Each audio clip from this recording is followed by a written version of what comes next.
Hello students, welcome to SPM Polytechnic Kumte. This is the second video lecture on structures. This is unit number 6. I am Miss Amruta Nandal, working as a lecturer in Electronics and Telecommunication Department. In this video lecture, we will going to see accessing structure members using pointer. So let us start with today's video lecture. In last video lecture, we had discussion on what is structure, features of structure, declaration and initialization of structure. So विद्यार्थी मित्रांनो, तर हे जे तिन्ही points आहेत तर आपण last video लेक्चरमध्ये बघितलेले आहोत. तर आता सुरू करूया. तर पॉइंटरनी आपण स्ट्रक्चर कसं ॲक्सेस करू शकतो.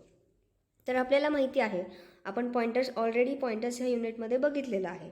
तर आता काय ॲडिशनल काय आहे, स्ट्रक्चर आपल्याला पॉइंटरनी ॲक्सेस करायचं. आत्तापर्यंत आपण व्हेरिएबल ॲक्सेस केलं आहे, राईट, फंक्शन ॲक्सेस केलं आहे, ॲरे ॲक्सेस केलं आहे. त्याच टाईपमध्ये स्ट्रक्चरसुद्धा आपण ॲक्सेस करू शकतो. Then how the structure can also be accessed using pointers. In such case the arrow operator is used. तर ह्याला काय म्हणायचं आहे, ॲरो ऑपरेटर. ओके, तर हा एक मायनसचा जो सिम्बॉल आहे तो असतो आणि ग्रेटर दॅनचा सिम्बॉल दोन्ही मिक्स केलं, कंबाईन केलं तर काय होणार आहे, ॲरो ऑपरेटर होणार आहे. Okay, if we declare a pointer variable of a structure student, the syntax for same would be as follows. जेव्हा आपण एखादी स्ट्रक्चर ॲज अ स्टुडंट म्हणून डिक्लेअर केली असती तर त्याचं कसं येणार आहे बघा, सिंटॅक्स युजिंग पॉइंटरनी. स्ट्रक्ट हा तर आपला कीवर्ड आहेच, त्याशिवाय आपण त्याला स्ट्रक्चर म्हणू शकत नाही. Struct, after that structure name, after that हा जो स्टार आहे मार्क तोच म्हणजे पॉइंटर आहे. Structure variable name. ओके, आपण आधी काय करत होतो, ओनली स्ट्रक्चर व्हेरिएबल नेम. साध्या सिम्पल स्ट्रक्चर आपण कसं डिक्लेअर करायचं, विदाउट स्टार मार्क. ओके, जेव्हा आपण त्या स्ट्रक्चर व्हेरिएबल नेमच्या आधी स्टार मार्क जर पुटअप केला, ॲस्टेरिस्क पुटअप केला तर हा काय होणार आहे, this is the syntax for declaring structure using pointer. Okay, example बघूया. बघा, स्ट्रक्ट स्टुडंट आहे, स्ट्रक्चरचं नाव आहे स्टुडंट आणि स्ट्रक्चर व्हेरिएबल आहे एस, त्याला आपण पॉइंटर दिलं आहे, राईट. बघा इथे एक्झाम्पल, हा स्ट्रक्चर आहे स्टुडंट नावाचा, त्याच्यामध्ये काही मेंबर्स आहेत, रोल नंबर आहे, पर्सेंटेज आहे, कॅरेक्टर आहे आणि ते डिक्लेअर कसं केलेलं आहे, पॉइंटर एसने डिक्लेअर केलं आहे. तुम्ही असंही डिक्लेअर करू शकता किंवा डायरेक्टली स्ट्रक्चर इनिशियलाइज करून सुद्धा डिक्लेअर करू शकता. ओके, तर आपल्याला पॉइंटरनी जेव्हा स्ट्रक्चर ॲक्सेस करायचं आहे त्याआधी इनिशियलायझेशन सुद्धा करायचं आहे, ते आपण एक्झाम्पलमध्ये बघूया. The structure members are accessed by. तर हे जे स्ट्रक्चर मेंबर्स आहेत, रोल नंबर, पर्सेंटेज, नेम, हे जर आपल्याला ॲक्सेस करायचं असेल तर कसं करणार, तर त्याच्यासाठी सिंटॅक्स आहे स्ट्रक्ट, काय आहे, struct variable arrow pointer member name. जर आपल्याला सिम्पल स्ट्रक्चर ॲक्सेस करायचं असेल तर तिथं काय आहे, डॉट आहे, राईट. स्ट्रक्ट व्हेरिएबलच्या मध्ये आपण डॉट ॲड करून मेंबर नेम लिहित असतो. बट पॉइंटर आपल्याला पॉइंटरनी जर ॲक्सेस करायचं असेल तर ॲरो पॉइंटर यूज करायचा आहे. Okay, struct variable name member name. त्याचं एक्झाम्पल बघा, व्हेरिएबल नेम काय आहे, structure variable name S. Okay, member name काय आहे, मला रोल नंबर ॲक्सेस करायचा आहे, रोल नंबर. त्याच्या दोघांच्या मध्ये पॉइंटरने ॲक्सेस करतो, त्यासाठी ॲरो सिम्बल, राईट. असं आपल्याला काय करायचं आहे, स्ट्रक्चर पॉइंटरनी ॲक्सेस करायचं आहे, राईट. सगळ्यांना समजलेलं आहे कसं करायचं, ठीक आहे. अजून थोडंसं व्यवस्थित आपल्याला एक्झाम्पलमधून कळतं. एक्झाम्पल बघूया. Write a C program to display date using structure and pointer. अच्छा, ॲक्च्युली इथं क्वेश्चन चुकीचं आलेलं आहे. तर आपण इथं काय करतो आहे, स्टुडंट रेकॉर्ड डिस्प्ले करतो आहे. ओके, कसं करणार आहे हा स्टुडंट रेकॉर्ड, तर त्याच्यामध्ये आपल्याला काय काय हवं आहे, स्टुडंटची आय डी हवं आहे, त्याचं नाव आणि त्याचे पर्सेंटेज. ओके, बघा पहिल्यांदा काय आहे, this is the structure declaration. तर तुम्हाला हे नवीन दिसत असेल, इंट मेनच्या आधी म्हणजे मेन फंक्शनच्या आधी मी स्ट्रक्चर डिक्लेअर केलं आहे. तुम्ही स्ट्रक्चर आधीही डिक्लेअर करू शकता किंवा मेन फंक्शनच्या आतही डिक्लेअर करू शकता. ओके, हे समजण्यासाठीच मी तुम्हाला बाहेर डिक्लेअर करून दाखवलेले आहे. तर ह्याला आपण ग्लोबल स्ट्रक्चर असं म्हणू शकतो. मेन फंक्शनच्या बाहेर आहे म्हणजे काय, this is the global structure. Okay, structure declare केलं आहे मी. ओके, पॉइंटरने डिक्लेअर करायचं आहे. सो त्यासाठी बघा इथे इनिशियलायझेशन काय झालेलं आहे, तर ह्या स्ट्रक्चरचा व्हेरिएबल नेम काय आहे, पॉइंटर. बट हा जो पॉइंटर आहे तो मला इनिशियलाइज करावा लागेल. सो त्याच्यासाठी अजून एक व्हेरिएबल लागेल. मी घेतलं आहे रेकॉर्ड, आणि रेकॉर्डला मी काय केलं आहे, पॉईंट आउट केलं आहे पॉइंटरने. राईट, हा पॉइंटर ह्या रेकॉर्डला पॉईंट करतो, म्हणजे त्या मेमरी लोकेशनवरचा जो काही डेटा आहे तर तो ॲक्सेस करतो. राईट, त्यासाठी मी इथे रेकॉर्ड हा एक नवीन व्हेरिएबल घेतला आहे. तर आता मला स्टुडंटचे जे डिटेल्स आहेत तर मी एका ॲरेमध्ये दिलेली आहे. ओके, स्टुडंटचे जे डिटेल्स आहेत ते मी ॲरेमध्ये दिलेले आहे. हे मी स्कॅन करून घेतलेलं नाही आहे. जेव्हा आपल्याला स्वतः प्रोग्राममध्येच जर व्हॅल्यू द्यायचे असतील स्ट्रक्चर मेंबरचे तर तुम्ही ह्या पद्धतीने देऊ शकता.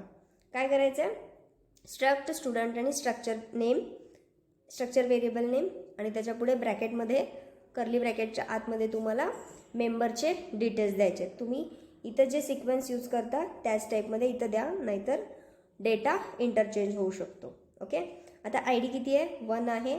नेम राजू आहे, स्ट्रिंग आहे, सो डबल कोटमध्ये आपण लेटर्स लिहित असतो. पर्सेंटेज 90.5. ओके, तर हे जे आहे दिस इज द डिक्लेरेशन. कसं करतोय आपण, डिक्लेरेशन विथ पॉइंटर. ओके, आणि ते व्हॅल्यू पण आपण दिलं आहे. So this is the structure pointer declaration. This is the only structure declaration. This is the structure pointer declaration. त्याच्यानंतर बघा हे जे डिटेल्स आहेत युजरचे किंवा स्टुडंटचे ते आपल्याला डिस्प्ले करायचे आहेत. तर हे सगळं डिस्प्ले करायचं असेल तर आपल्याला व्हॅल्यूज, मेंबर्सचे व्हॅल्यूज ॲक्सेस करावे लागतील. सो त्यासाठी प्रिंटएफ फंक्शन कसं लिहायचं बघा, I D is %d because it is a integer. त्याच्यानंतर pointer, pointer arrow member name. Okay, structure pointer variable name काय आहे, पॉइंटर आहे, आणि त्याच्यानंतर मेंबर नेम आहे आय डी. ओके, सो मला काय मिळेल, ह्याच्या पुढे आन्सर 1 मिळेल. नेम ॲक्सेस करायचं आहे, name %s because this is a string. त्याच्यानंतर PTR that is pointer, arrow and member name that is name. Percentage access करण्यासाठी %f because it is a float, आणि त्याच्यानंतर पर्सेंटेज ॲक्सेस करायचं आहे. Okay, तर ह्याचं आउटपुट कसं मिळेल तुम्हाला, असं मिळणार, रेकॉर्ड ऑफ स्टुडंट 1, पहिला स्टुडंटचे डिटेल्स आहेत. असे तुम्ही रेकॉर्ड नंबर 2, 3, 4 असं टाकून नंबर ऑफ स्टुडंटची डेटा तुम्ही रेकॉर्ड करू शकता. आय डी आहे 1, नेम आहे राजू, पर्सेंटेज आहे 90.5. ओके, सगळ्यांना एक्झाम्पल कळालेलं आहे का? नेक्स्ट एक्झाम्पल बघूयात. Okay, write a C program to display dates using structure and pointers. Okay, इथं आपण काय करतोय, इथे सुद्धा क्वेश्चन चुकीचं आहे. तर इथे सुद्धा मी सेम एक्झाम्पल घेतलं आहे, बट इथे काही चेंजेस आहेत. तर तुम्ही स्ट्रक्चर कसं डिक्लेअर करू शकता त्याची सेकंड मेथड इथं मी दाखवलेली आहे. ओके, क्वेश्चन थोडंसं चुकीचं आहे, तेवढं तुम्ही समजून घ्या. ओके, तर बघा दिस इज द स्ट्रक्चर डिक्लेरेशन. आता स्ट्रक्चर डिक्लेरेशन करताना मी काय केलं पहा, हा जो पूर्ण लाईन आहे तर हे स्किप करण्यासाठी, हा जो पूर्ण लाईन आहे तर ते स्किप करण्यासाठी आपल्याला पॉइंटर जे डिक्लेरेशन आहे तर इथेही आपण करू शकतो. 2 मेथड आपण बघितल्या, असंही करू शकतो डिक्लेरेशन, असंही करू शकतो डिक्लेरेशन. आणि स्ट्रक्चरचा जो डिक्लेरेशन आहे तो स्ट्रक्चर जिथे डिक्लेअर करतो तिथेच करू शकतो आपण. ठीक आहे, त्यामुळे काय झालेलं आहे, हा पूर्ण पॉईंट, हा पूर्ण लाईन स्किप झालेला आहे. राईट, आणि त्याच्यानंतर जे आता स्टुडंटचे डिटेल्स आहेत तर ते मी युजरकडून घेतलेलं आहे. जेव्हा आपल्याला युजरकडून घ्यायचं आहे तेव्हा इथं आपल्याला ॲरेमध्ये काही डिटेल्स दिलं नाही तरी चालेल. ओके, तर आता युजरकडून घ्यायचं असेल, आता हे तर मस्ट आहे, स्ट्रक्चर पॉइंटर डिक्लेरेशन तर मस्ट आहे. ओके, आफ्टर दॅट स्टुडंटचे डिटेल्स घ्या, एंटर डिटेल्स ऑफ स्टुडंट. पहिल्यांदा आय डी. आता बघा मला जेव्हा स्कॅन करायचं आहे तेव्हा मी काय यूज करणार, ॲम्परसँड यूज करणार, आणि आहे तशी पॉइंटर, ॲरो आणि मेंबर नेम. असंच तुम्हाला तिन्ही डिटेल्ससाठी लिहायचे आहेत, आय डी, नेम अँड पर्सेंटेजसाठी. तर आता काय होईल, युजरकडून तिन्ही डेटा आपल्याला मिळतील. तिन्ही डेटा मिळाल्यानंतर जे मिळालेले डेटा आहे ते आपल्याला प्रिंट करून दाखवायचं आहे. ओके, तर त्याचं आउटपुट कसं येईल, like this. Enter details of student. युजरने एंटर केले ID 1, name Raju, percentage 90.50. Okay, आता हे मी एक्झाम्पल का घेतलेलं आहे, तुम्हाला स्कॅनएफ म्हणजे युजरकडून सुद्धा डिटेल्स घेता यायला पाहिजे.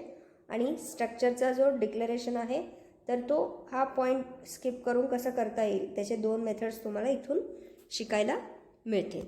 Okay, this is all about today's video lecture. Thank you and happy coding.